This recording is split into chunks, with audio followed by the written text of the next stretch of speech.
Bem, gente, nessa questão aqui da UES, a gente precisava conhecer alguns conceitos, né? Para variar. E o primeiro conceito aqui é o conceito de fluxo magnético. O conceito de fluxo magnético envolve um produto triplo. O produto das linhas de campo, ou seja, da intensidade do campo magnético, da área de atuação dessas linhas e do ângulo entre um vetor normal a essa área e essas linhas de campo. Para entender o que é o vetor normal, imagine aqui que a boca desse copo é a espira, tá? A gente costuma representar um vetor que é perpendicular a essa boca. Esse vetor é o vetor área.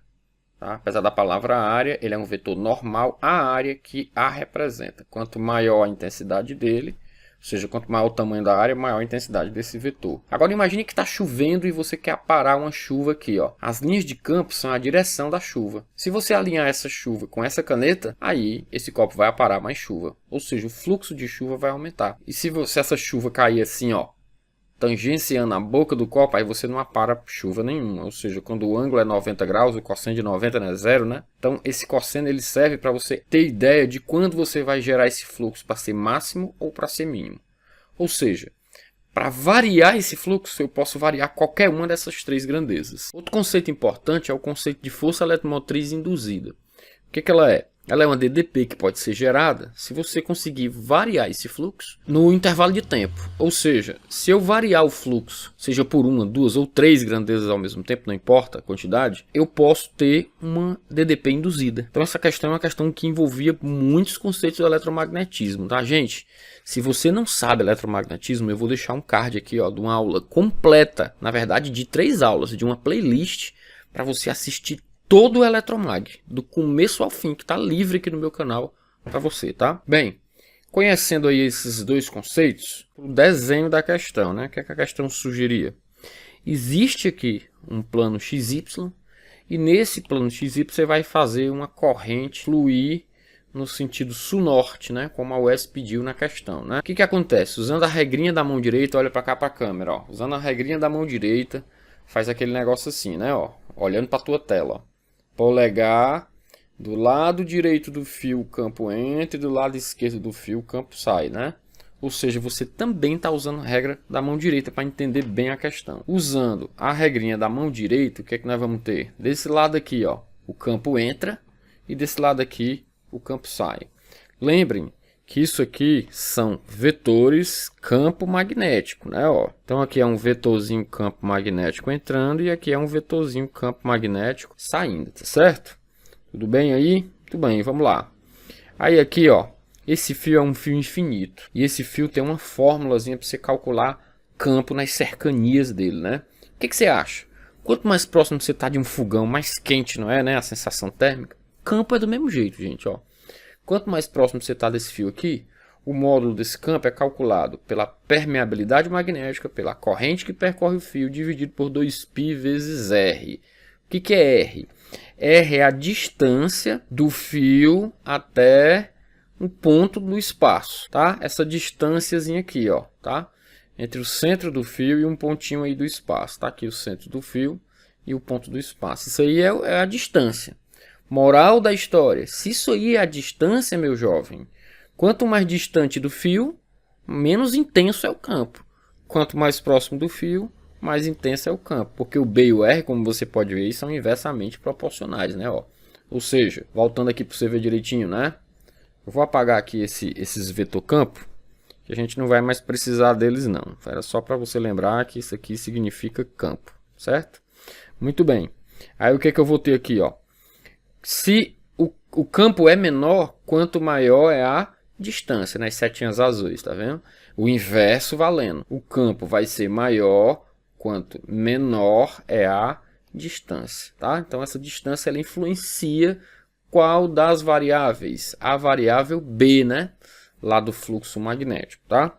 Então vamos adiante. Eu vou repetir essa figura aqui embaixo, ó, para você entender melhor, tá? Porque a UES pede que você use uma espira perto desse fio, que gera um campo. Não é uma questão de magnetismo fácil, né? Os alunos que tentaram fazer essa questão, eles têm que ser maduros no eletromagnetismo, senão ele não faz não. Eu já sei do seguinte, tem uma espira aqui, né? Uma espira retangular que ele fala. O que ele vai falar? Primeira consideração ele pede que a espira esteja parada próxima ao fio, tá? Ó, você vai lá na assertiva 1, ó, a espira está parada próxima ao fio. Gente, se a espira está parada próxima ao fio, o que vai acontecer? A velocidade dela é zero. Se a velocidade dela é zero, as linhas de campo que estão entrando nela são sempre as mesmas. O tamanho da espira não muda. E você também não está girando a espira no campo. Então nenhuma das três grandezas do fluxo estão variando. Se nenhuma das três grandezas do fluxo estão variando, o fluxo não está variando. Se o fluxo não está variando, não tem o que? Força eletromotriz induzida, né, gente? Então, ó, resumindo, se B, A e θ são constantes, gente, se essas três coisas aqui, ó, não sofrem variação, então não tem variação de fluxo não, né? A força eletromotriz induzida não é menos a variação do fluxo no intervalo de tempo, então você não vai ter variação de fluxo, porque lembra, vamos lá, lembrar aqui no cantinho aqui em cima, ó, a variação de fluxo, olha do que ela depende, ó, do B, do A e do θ. Se não está variando nada disso, né, jovem, não tem variação de fluxo. Se não tem variação de fluxo, não tem força eletromotriz induzida. Se não tem força eletromotriz induzida, não tem DDP. Se não tem DDP, não tem corrente induzida. Então, ali em cima, naquele caso, velocidade zero na espira significa em corrente induzida igual a zero. Tá? Então, a primeira parte do item A é verdadeira. Ó. Porque o que ele diz? Nas observações 1 e 4 não há corrente induzida. Na observação 1 não há.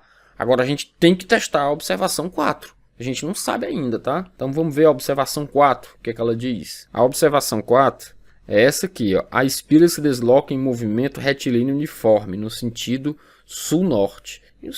Ou seja, paralela ao fio. Gente, se a espira se mover paralela ao fio, sabe o que é que significa? Ó, se ela subir aqui, ó, ou se ela descer aqui, significa que a quantidade de linhas que furam ela é a mesma. Porque essas linhas só mudam se a espira se aproximar, fica mais intenso o campo, ou se afastar. Aí sim vai variar o fluxo. Mas se ela se mover paralelo, aí, gente, não vai variar o fluxo. Vai ficar constante a distância R. E quando a distância R fica constante, aquele campo ali não muda, tá? Aquele campo não mudando, não tem variação de fluxo. Não tendo variação de fluxo, o item A seria a resposta dessa questão.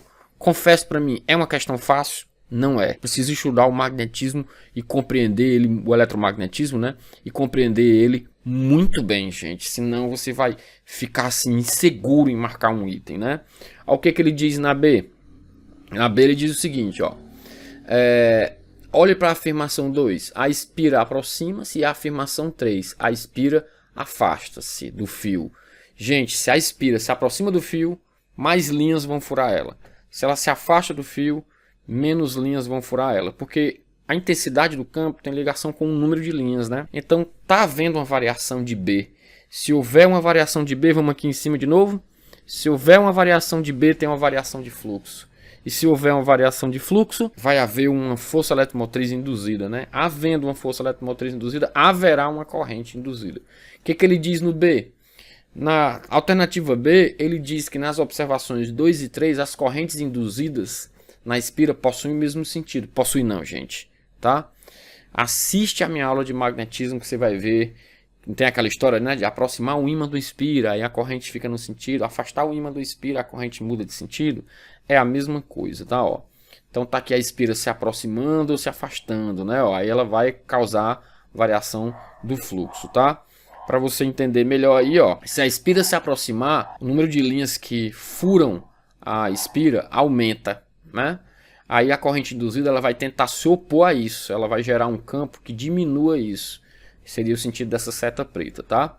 Na minha aula você vai entender melhor se você for assistir lá e tiver com deficiência em eletromag, tá?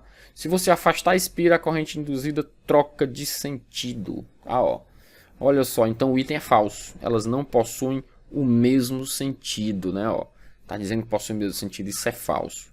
Isso quer dizer uma coisa muito simples. Se você faz uma ação, né, a reação é num sentido. Se você faz uma ação para o outro lado, como se fosse uma mola, a reação vai ser no outro sentido. É a mesma ideia de mola, tá? Porque qual é a ideia? Tentar conservar a energia. Então, a natureza vai agir de maneira a trocar as suas ações, tá? Muito bem. Falso, né? O item C. Na observação 4, a corrente induzida tem sentido horário. Nem existe corrente induzida na observação 4 como nós já vimos em análise anterior. Em todas as observações, a corrente induzida é nula. É não. Por que que não é? Porque nós já vimos que no item A, a corrente induzida é nula. Mas no item B, nas situações 2 e 3, ela existe, inclusive ela troca de sentido. Não é uma questão das mais fáceis, né? Então tá aí, ó, você tirar printzinho da tela. Não é uma questão das mais fáceis, né? Fluxo magnético envolve aí, olha só o tanto de coisa que essa questão acaba envolvendo, né? Pra gente, ó, envolve fluxo magnético, envolve DDP induzida, envolve equação de um campo nas proximidades de um fio longo, um fio considerado fio infinito relativamente, né? E ainda envolve a questão do sentido das correntes induzidas, né? Não é fácil, precisa saber o magnetismo todo. E eu já avisei e vou repetir.